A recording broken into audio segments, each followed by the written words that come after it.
You're listening to the N2K Space Network.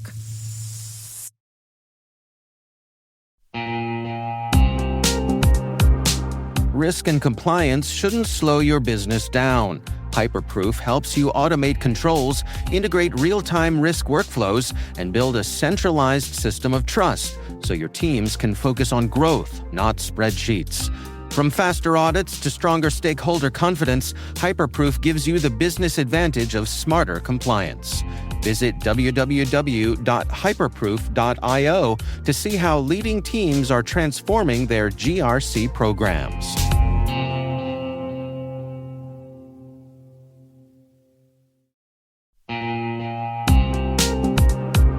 At Thales, they know cybersecurity can be tough and you can't protect everything. But with Thales, you can secure what matters most. With Thales's industry-leading platforms, you can protect critical applications, data, and identities, anywhere and at scale with the highest ROI. That's why the most trusted brands and largest banks, retailers, and healthcare companies in the world rely on Thales to protect what matters most: applications, data, and identity. That's Thales. Thales. Learn more at thalesgroup.com/cyber.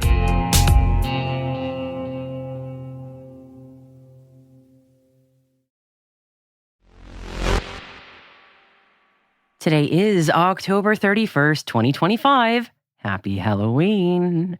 I'm Maria Varmazes, and this is T-Minus. T-Minus. 20 seconds to LOS T-Dress. Go for deploy. Roger, roll.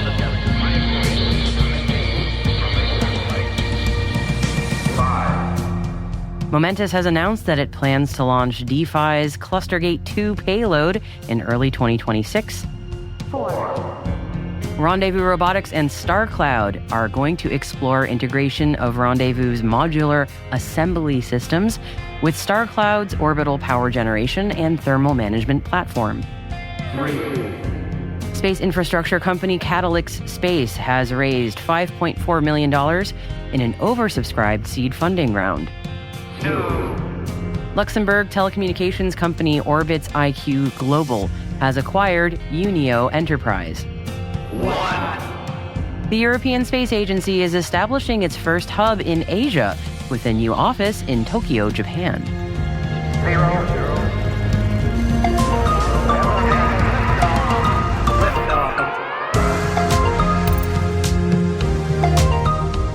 And later in the show, we will be getting the latest launch news from our partners at NASAspaceflight.com. They will be wrapping up the news on what's gone up over the last 7 days and taking a look at what's on schedule in the coming week.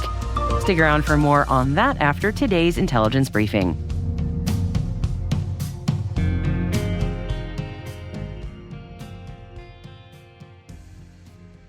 Happy Friday, everybody. Thank you for joining me, and I hope you are having a spooktacular Halloween if you celebrate. In any case, let's dive into today's Intel briefing, shall we? First up, the European Space Agency is establishing its first hub in Asia with a new office in Tokyo, Japan. The move aims to reinforce ESA's long-standing and trusted partnership with Japan and work to deepen cooperation with the Japan Aerospace Exploration Agency and Japan's vibrant and rapidly growing space ecosystem, including its startup sector. Josef Aschbacher, who is the ESA Director General, said the establishment of an ESA presence in Japan signals our clear intention to elevate our cooperation with Japan across all domains of space, from Earth observation and planetary defense to science, human and robotic exploration, and commercialization. This will allow us to foster closer ties, not only with JAXA, but also with Japan's dynamic and innovative space industry. And as for Japan's reaction to the move, they've welcomed it with open arms, with Hiroshi Yamakawa, JAXA's president, saying this: "We are confident that ESA's presence in Japan will enable closer communication, deepen the relationship between our two agencies, and contribute to addressing global challenges and advancing space science and technology." ESA will be based in an office situated at the ex-Ihonbashi Tower, operated jointly by Mitsui Fudosan Corporation and Cross U, both key players in Japan's open innovation landscape. The facility is known as a hub for the growing space business community in Japan, bringing together startups, academia, government agencies, and now ESA, to catalyze new ventures and collaborative opportunities. And we see big things for this collaboration in the future. Luxembourg telecommunications company Orbitz IQ Global has acquired Unio Enterprise, a Munich-based provider of broadband connectivity solutions that merge space-based and terrestrial networks, including 4G and 5G. Unio was founded in 2022 as a joint venture between ISAR Aerospace, Reflex Aerospace, Mynaric, and SCS. The company has been working to eliminate connectivity dead zones to deliver uninterrupted digital access for mobile users. Orbitz IQ was only founded in 2024 and has a similar mission to build a bridge across terrestrial, cellular, and space-based connectivity to deliver uninterrupted services. The terms of this transaction were not disclosed. Space infrastructure company Catalyx Space has raised $5.4 million in an oversubscribed seed funding round. The new funding adds to the previously announced $1.7 million pre-seed round from January.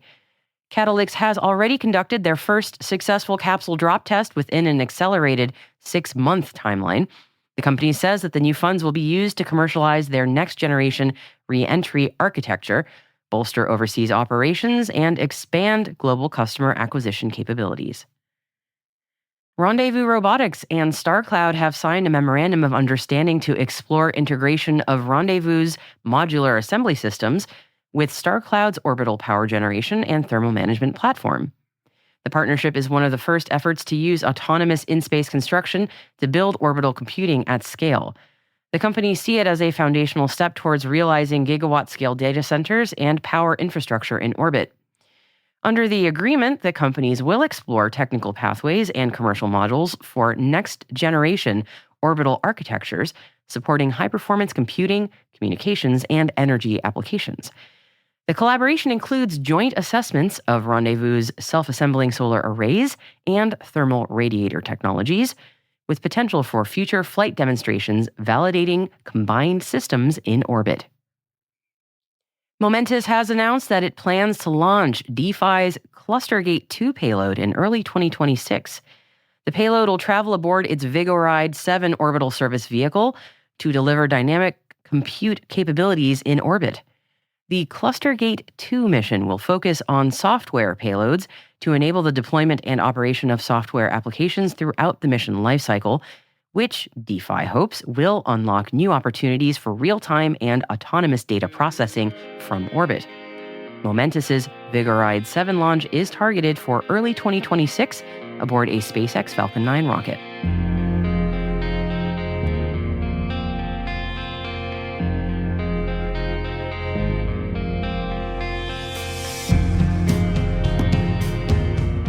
And that wraps up today's top 5 stories for this Halloween, but there are always more stories that don't quite make it into the final briefing that we are watching. And this is where I bring in N2K senior producer Alice Carruth now to wrap up the other stories included in the selected reading section for you. Alice, what is in there today?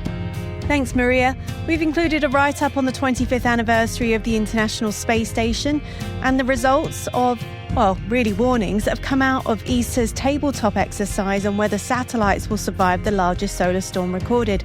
Spoiler alert, they wouldn't. You could read more about those stories and all the others mentioned throughout this episode by following the links in our show notes. Maria, can I tell you a Halloween joke? I don't think I'm getting much of a choice here. Go for it. I'm going to take that as a yes then. Why are skeletons so calm? Oh boy. Because nothing gets under their skin. Boom, boom. Thanks to Jim for all the fun jokes. Tomorrow, be sure to check your podcast feed for T- Deep Space. It's our special edition Saturday show where we share an in-depth interview and dive a bit deeper into fascinating topics with brilliant guests.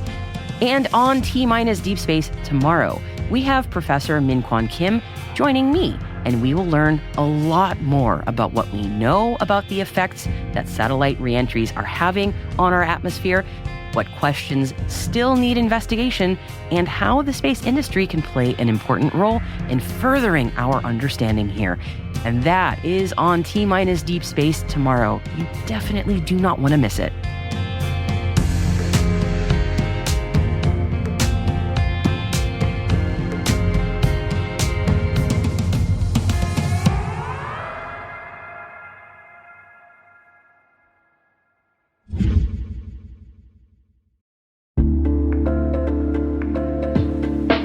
And now, a word from our sponsor, ThreatLocker, the powerful zero-trust enterprise solution that stops ransomware in its tracks. Allow Listing is a deny-by-default software that makes application control simple and fast. Ring fencing is an application containment strategy, ensuring apps can only access the files, registry keys, network resources, and other applications they truly need to function. Shut out cybercriminals with world-class endpoint protection from ThreatLocker.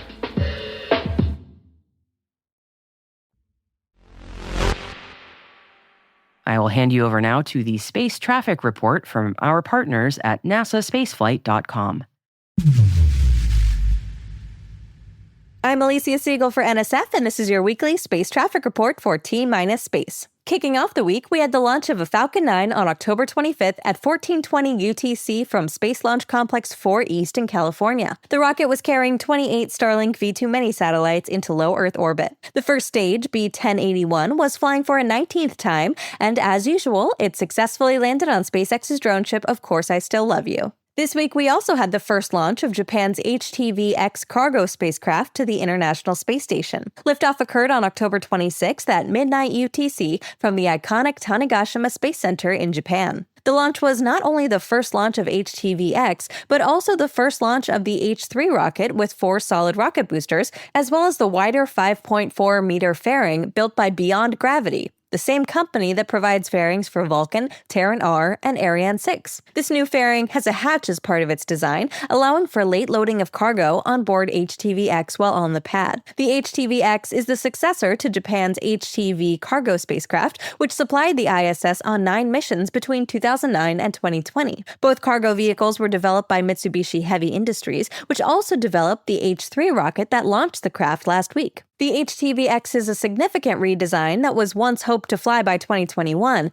However, delays with the H3 launcher caused its maiden launch to slip even further. The spacecraft can carry more payload than the previous generation, with up to 7.2 metric tons when accounting for both pressurized and unpressurized cargo. HTV-X's design has also been optimized, with the modules rearranged to carry as much cargo as possible. HTV featured a classical spacecraft module design with the pressurized section in the front, a power and propulsion module in the back, and an unpressurized section in the middle. But for HTV-X, now the unpressurized section is in the front, allowing unpressurized cargo to stick out the front of the vehicle while inside the payload fairing. The pressurized section is now at the bottom, allowing easier access for late loading as previously mentioned, with the power and propulsion systems in the middle to move and power the spacecraft. HTV-X also has longer on-orbit endurance compared to the previous generation, allowing it to stay in orbit on its own for over a year. The question now is whether HTV-X will have more life than just being an ISS resupply vehicle. The station has an expiration date of 2030, so most likely, JAXA may pitch the use of this vehicle for future private stations that are in development right now. From Japan, we go to China with the launch of a Changzheng 3BE from Xichang on October 26th at 3:55 UTC. The rocket was carrying the Gaofen 1402 Earth observation satellite into sun-synchronous orbit. From the US, we had 3 Starlink launches in a row, with the first taking off on October 26th at 1500 UTC from Florida. The mission was carrying 28 Starlink V2 mini satellites into low Earth orbit. The first stage for this mission was B-1077, which completed its 24th flight and successfully landed on SpaceX's drone ship, a shortfall of Gravitas.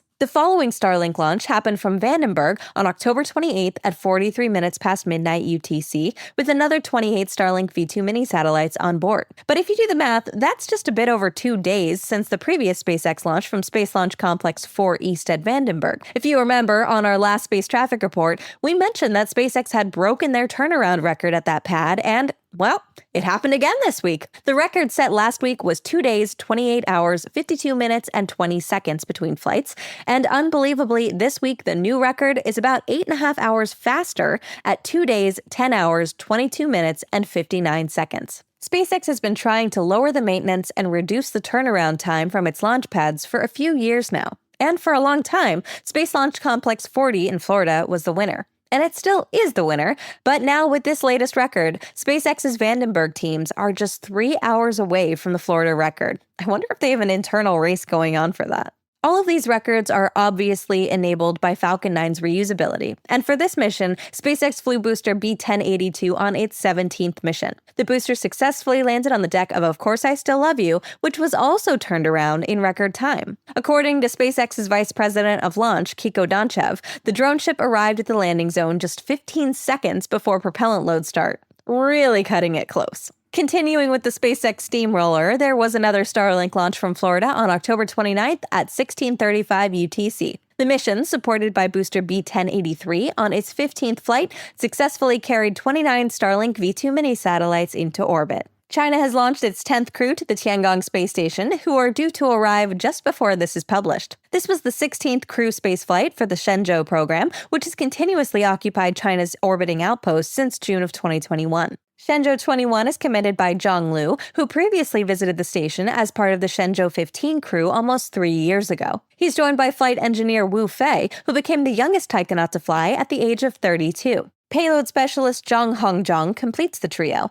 He's a new energy researcher at the Dalian Institute of Chemical Physics who will conduct some self-designed experiments during their crew rotation. The three will conduct 27 experiments in total, including China's first study of mammals in orbit. 4 mice will accompany the crew to study the effects of microgravity and enclosed spaces on the animals, then return to Earth with the current crew.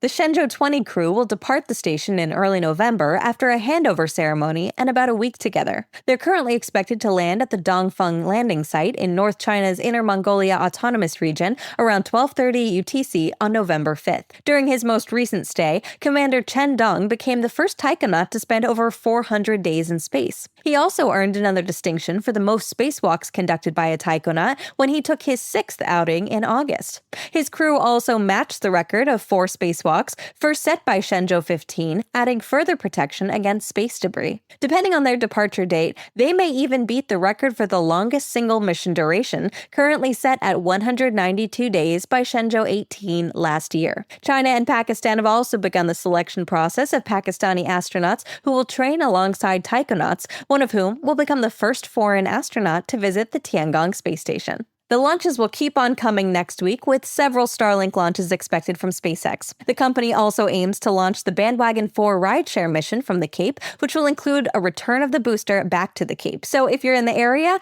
expect some sonic booms. Another launch expected from Cape Canaveral is ULA's Atlas V, carrying the Viasat 3 F2 satellite into geosynchronous transfer orbit. This will be the last planned launch of Atlas V for a commercial customer that isn't Kuiper nor Starliner, and the last time that this rocket is launching into GTO. India will also be launching its Launch Vehicle Mark III rocket with the GSAT-7R military communications satellite on board, headed to geosynchronous transfer orbit. And Ariane 6 is also on tap for next week, carrying the European Space Agency's Sentinel-1D Earth observation satellite into sun-synchronous orbit. And we'll even have an Electron by Rocket Lab from New Zealand on the Nation God Navigates mission, carrying another IQPS synthetic aperture radar satellite. As usual, here's your weekly warning that there may be a few last-minute launches from China that could move around in the schedule. So as always, we recommend that you go to nextspaceflight.com or download the app on your phone so you can stay up to date with your space traffic.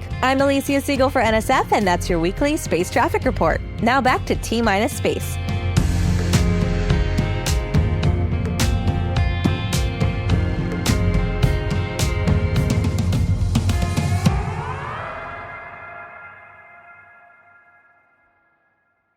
We'll be right back.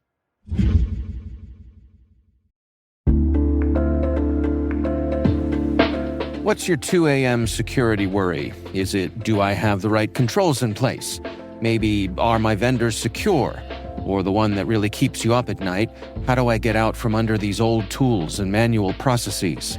That's where Vanta comes in.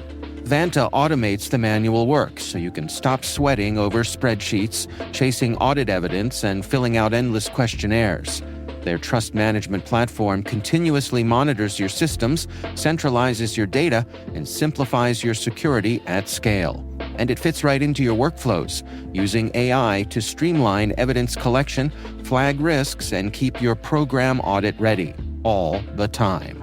With Vanta, you get everything you need to move faster, scale confidently, and finally get back to sleep. Get started at vanta.com/cyber. That's VANTA.com/cyber.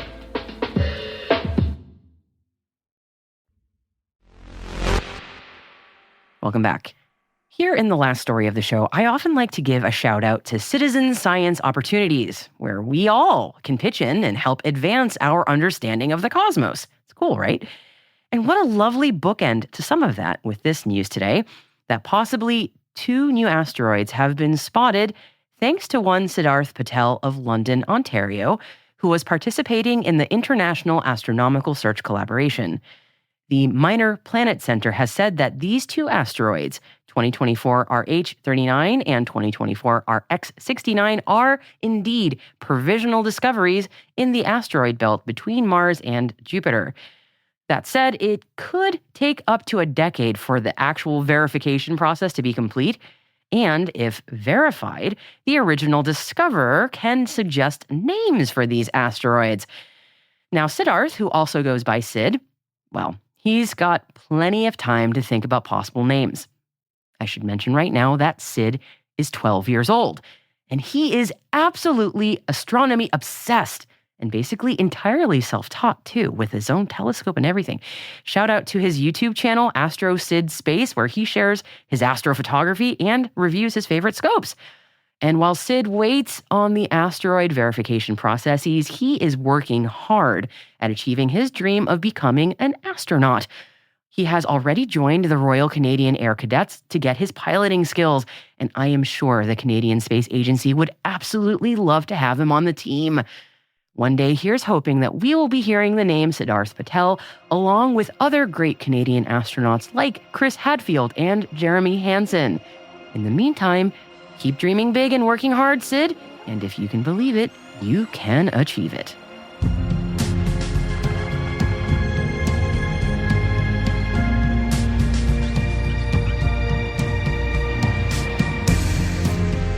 And that's T-Minus, brought to you by N2K Cyberwire. We'd love to know what you think of this podcast. Your feedback ensures we deliver the insights that keep you a step ahead in the rapidly changing space industry. If you like the show, please share a rating and review in your podcast app. Please also fill out the survey in the show notes or send an email to space@n2k.com. We are proud that N2K Cyberwire is part of the daily routine of the most influential leaders and operators in the public and private sector, from the Fortune 500 to many of the world's preeminent intelligence and law enforcement agencies. N2K helps space and cybersecurity professionals grow, learn, and stay informed. As the nexus for discovery and connection, we bring you the people, the technology, and the ideas shaping the future of secure innovation. Learn how at n2k.com. N2K's senior producer is Alice Caruth. Our producer is Liz Stokes. We are mixed by Elliot Peltzman and Trey Hester, with original music by Elliot Peltzman. Our executive producer is Jennifer Iben. Peter Kilpie is our publisher. And I am your host, Maria Varmazis. Thank you for listening. Have a lovely weekend.